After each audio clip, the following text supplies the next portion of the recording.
The summer sun beat down on the cracked asphalt of Elm Street as I pedaled furiously toward Jake's house. My bike chain rattling like a warning I ignored. Suddenly, with a sharp snap, the chain broke, sending me skidding to a halt right in front of their driveway, heart pounding from the near miss. Little did I know, that broken bike would lead me straight into the arms of Jake's dad, Mr. Thompson, and unravel my entire world in ways I never imagined. I cursed under my breath, wiping sweat from my forehead as I wheeled the bike up the driveway. Jake and I had been best friends since freshman year of high school, bonded over video games and late-night talks about everything from college dreams to our shared frustration with small-town life in suburban Ohio. Now, both of us 19 and home for the summer before sophomore year at Ohio State, I was heading over for our usual hangout. But as I approached the garage, it wasn't Jake who greeted me. It was his dad, Mark Thompson, tinkering with an old lawnmower. Mark was the kind of guy who commanded attention without trying. Tall, broad-shouldered, with salt and pepper hair and a perpetual 5 o'clock shadow that made him look rugged yet approachable. He was 45, divorced for about 5 years, and worked as a mechanic at the local auto shop. Jake's mom had left when we were kids, and Mark had raised Jake mostly on his own, which earned him hero status in my eyes. "Hey, Titan," he called out, straightening up with a wrench in hand. "Looks like you've got a problem there." "Yeah, chain snapped," I replied, trying to sound casual despite the embarrassment. Mark chuckled, setting down his tools and walking over. "Let me take a look. Can't have you walking home in this heat." As he knelt beside the bike, his hands moved with practiced ease, inspecting the damage. I stood there, awkwardly shifting my weight, watching the muscles in his arms flex under his faded t-shirt. It was nothing new. I'd always admired Mark from afar, the way he listened when Jake and I ranted about life, offering advice without judgment. But today, something felt different. Maybe it was the way his blue eyes met mine when he asked, "You been keeping up with maintenance on this thing?" Or how his laugh echoed when I admitted I'd been slacking. We chatted as he worked, the conversation flowing effortlessly from bikes to cars to my summer job at the coffee shop. Mark shared stories from his youth, riding motorcycles across the country, and I found myself hanging on every word. Before I knew it, the chain was fixed, and he handed the bike back with a grin. "There you go, good as new. No charge." I thanked him profusely, but as I turned to leave, he added, "Hey, if you ever need help with anything else, just holler. Jake's not the only one who appreciates good company around here." That evening, back in my room, I couldn't shake the warmth in his voice. Jake texted me later, "Sorry I missed you. Dad said you stopped by." "Bike trouble?" I replied with a thumbs-up emoji, but my mind wandered. Was I reading too much into a simple act of kindness? Growing up in a conservative town where being gay meant whispers and sideways glances, I'd kept my sexuality under wraps. Only Jake knew, and he'd been supportive, but we never talked about it much. Mark, though, he seemed like the type who wouldn't care, but what if I was wrong? The next few days blurred into a routine of work and hanging out with Jake, but I found excuses to drop by their house more often. One afternoon, Jake was out running errands, and I happened to swing by with a flat tire. Okay, maybe I let the air out on purpose. Mark was in the garage again, this time restoring an old Chevy. "Back so soon?" he teased, but there was no suspicion in his tone, just amusement. As he patched the tire, we talked deeper. About my parents' divorce, how it mirrored his own, and the loneliness that followed. "It's tough," he said, his voice softening, "but you find ways to move forward. People come into your life when you least expect it." His words lingered, and over the following weeks our interactions grew. I'd help him with projects in the garage, handing him tools while we debated everything from politics to favorite bands. Mark was surprisingly progressive for a guy his age. He volunteered at the local community center and had even attended a pride event in Columbus once, just to support a friend. It made me feel seen, like maybe there was space for someone like me in his world. But doubts crept in. He was Jake's dad, twice my age, and what if this was all in my head? One evening, after Jake had crashed early from a long day, Mark and I sat on the porch with cold sodas, watching fireflies dance in the yard. The conversation turned personal. "You seem different lately, Titan," he said quietly. "Happier, but also preoccupied." My heart raced. I hesitated, then confessed, "I've been figuring some stuff out about myself." He nodded, no judgment in his eyes. "Like what?" Swallowing hard, I told him I was gay. To my relief, he smiled. "I'm proud of you for saying it out loud. And for what it's worth, I've known for a while. Doesn't change a thing." That moment shifted everything. Our talks became more intimate, sharing vulnerabilities I'd never voiced before. Mark opened up about his own past, a brief relationship with a man in his 20s that ended due to societal pressure. "I buried it," he admitted, "focused on family, work. But regrets? Yeah, I've got a few." The air between us crackled with unspoken tension, but we kept it platonic, dancing around the edges of something deeper. As summer progressed, the conflicts started brewing. Jake noticed my frequent visits and teased me about crushing on his old man. But his jokes carried an undercurrent of unease. "Dude, you're always here. Got a thing for the garage or something?" I laughed it off, but guilt gnawed at me. What if pursuing this hurt my friendship? Meanwhile, whispers in town began. Neighbors seeing me at the Thompsons too often, fueling gossip in a place where difference was tolerated but not embraced. One night, after a barbecue where Mark's hand brushed mine under the table, sending sparks through me, I confronted my feelings. Was this love or just infatuation with a father figure? The age gap loomed large. Society would label it predatory even if it felt mutual. But in those quiet moments, it was real. The way he made me laugh, challenged my thoughts, and saw the man I was becoming. The turning point came during a weekend trip to the lake. Jake invited me along for fishing and camping, a tradition since we were kids. Mark drove us in his truck, the three of us crammed in with gear and snacks. The drive was filled with banter, but I caught Mark's glances in the rearview mirror, subtle smiles that made my stomach flip. At the campsite, while Jake set up his tent, Mark and I gathered firewood. Alone in the woods, he turned to me. "Titan, I need to say something. These past weeks, you've stirred things in me I thought were long gone." My breath caught.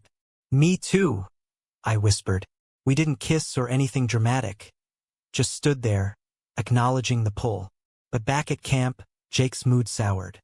He caught us laughing over a shared joke and snapped, "What's going on with you two? It's weird." Mark brushed it off as father-son bonding extended to me, but Jake's eyes narrowed. That night, around the fire, tensions simmered. Jake drank a bit too much and blurted, "Titan, you're like a brother to me. Don't mess that up by getting ideas about my dad." The word stung, highlighting the first major conflict. Loyalty to my best friend versus my growing feelings. I lay awake in my tent, torn. Mark was everything I wanted, kind, strong, understanding. But pursuing him meant risking Jake's trust. And what about Mark? He had a life here, a reputation. Dating someone young enough to be his son would invite judgment from everyone. Friends, coworkers, even family. Back home, things escalated. I started avoiding Jake's house, but Mark texted me discreetly, "Miss our talks. Coffee sometime?" We met at a diner outside town, away from prying eyes. Over burgers, he confessed, "I care about you, Titan, more than I should." I felt the same, but voiced my fears. "What about Jake? The age difference? People will talk." He sighed. "They always do, but life's too short to live for others' opinions." Our dates began in secret. Drives to nearby cities, walks in parks where no one knew us. Each moment deepened the connection. Sharing dreams, vulnerabilities, even arguments about life's big questions. Mark challenged me to think beyond our town, encouraging my art major despite my parents' push for something practical. In return, I helped him rediscover joy, like teaching him to use social media to connect with old friends. But secrets have a way of unraveling. Jake grew suspicious, confronting me at work. "You're dodging me, man. And Dad's been acting strange too. Spill it." I denied everything, but the lie tasted bitter. The societal clashes hit harder when Mark's ex-wife called, hearing rumors from mutual friends. Is it true you're seeing that kid Titan? She demanded over speakerphone while I hid in the bathroom. Mark defended us. He's not a kid, and it's none of your business. But her words echoed the town's growing whispers. Cradle robber? Confused boy. One explosive night, Jake walked in on us in the garage. Mark's hand on my shoulder as we fixed another bike issue. It was innocent, but Jake exploded. What the hell? Dad, he's my age. Titan, you're supposed to be my friend. The argument spiraled. Jake accused Mark of taking advantage, me of betrayal. Mark tried to calm him. It's not like that, son. We care about each other. But Jake stormed out, leaving us in stunned silence. In the aftermath, I questioned everything. Was this worth the pain? The age gap fueled debates in my mind. Society viewed it as imbalance, but our bond felt equal, built on mutual respect. Yet, Jake's hurt was real, a rift in our friendship that might never heal. Mark and I talked for hours, weighing pros and cons. I don't want to lose my son over this, he said, tears in his eyes. But I don't want to lose you either. As weeks passed, the drama intensified. Jake moved out temporarily to a cousin's, refusing to speak to either of us. Town gossip peaked when a coworker confronted Mark at the shop. Heard you're into guys now? And young ones at that. Mark stood his ground, but the stress showed. For me, coming out fully became inevitable. My parents found out through the grapevine, leading to a tense family dinner. Dad was silent. Mom worried. You're so young, Titan. Is this really what you want? Amid the chaos, our love grew stronger, a beacon in the storm. But the choices weighed heavy. Continue and face alienation, or end it to preserve peace. Reconciliation attempts began slowly. I reached out to Jake via text. Can we talk? Miss my best friend. After days of silence, he agreed to meet at our old high school field. Sitting on the bleachers, he looked exhausted. Why, Dad, Titan? Of all people. I explained honestly. It just happened. He's amazing. And he gets me in ways no one else does. Jake rubbed his temples. It's gross, man. The age thing. And you're like family. We argued, voices rising. Him calling it predatory. Me defending it as consensual love between adults. The conversation unearthed deeper issues. Jake's fear of losing his dad again, post-divorce scars. Mom left, now this?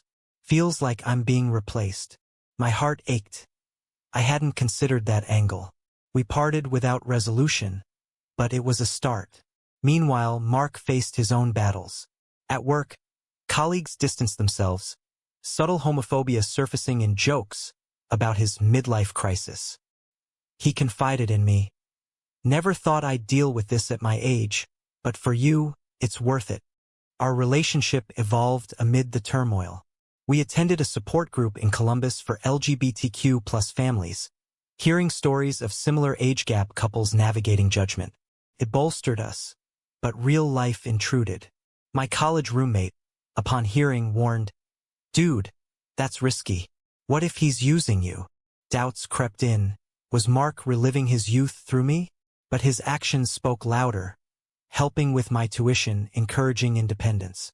A major clash came at a family gathering. Jake returned home for his birthday, and Mark invited me, hoping for peace. Tension filled the air as relatives arrived. Aunt Linda, ever the busybody, pulled Mark aside. Is it true about you and that boy? Think of your son. The argument spilled into the living room, voices clashing over tradition versus happiness. Jake defended Mark surprisingly. Back off, Aunt Linda. It's his life.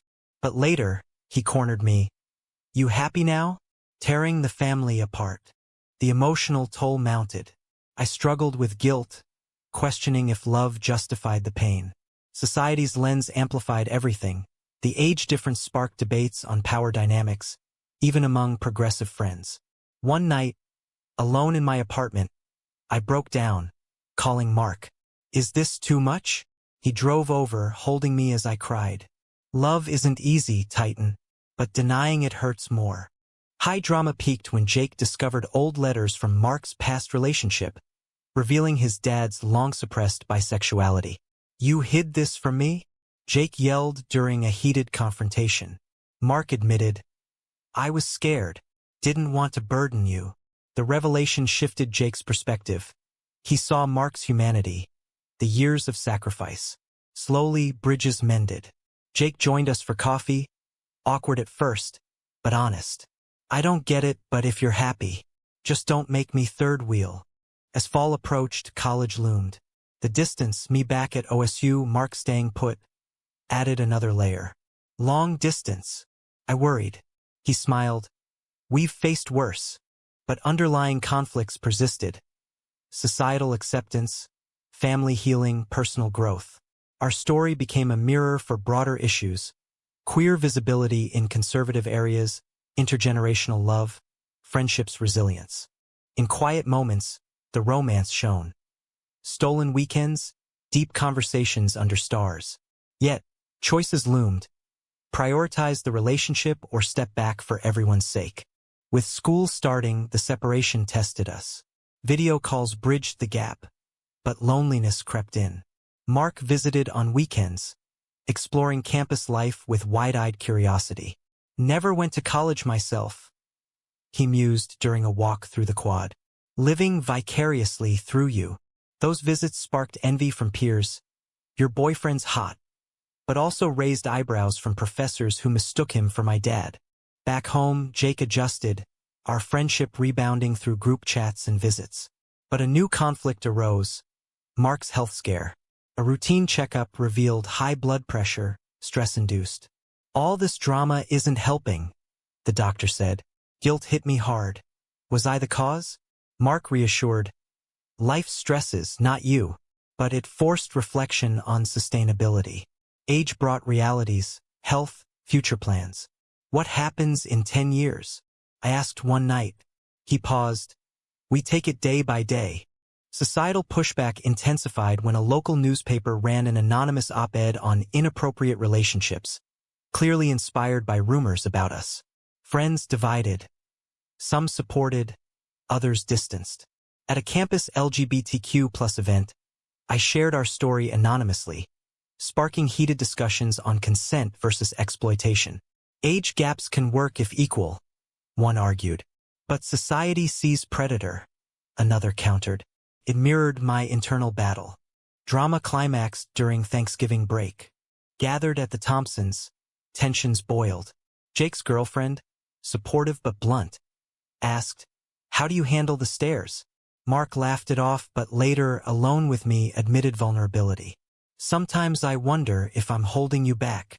Tears flowed as I protested. You're lifting me up. That night, we faced a crossroads: commit fully or part ways. Jake overheard, joining us.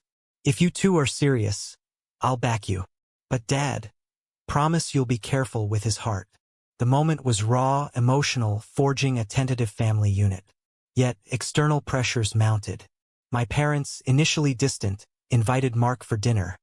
An awkward affair filled with probing questions. What's your intention with our son? Dad asked. Mark replied steadily. To love him, support him as equals. As winter set in, our bond deepened through adversity.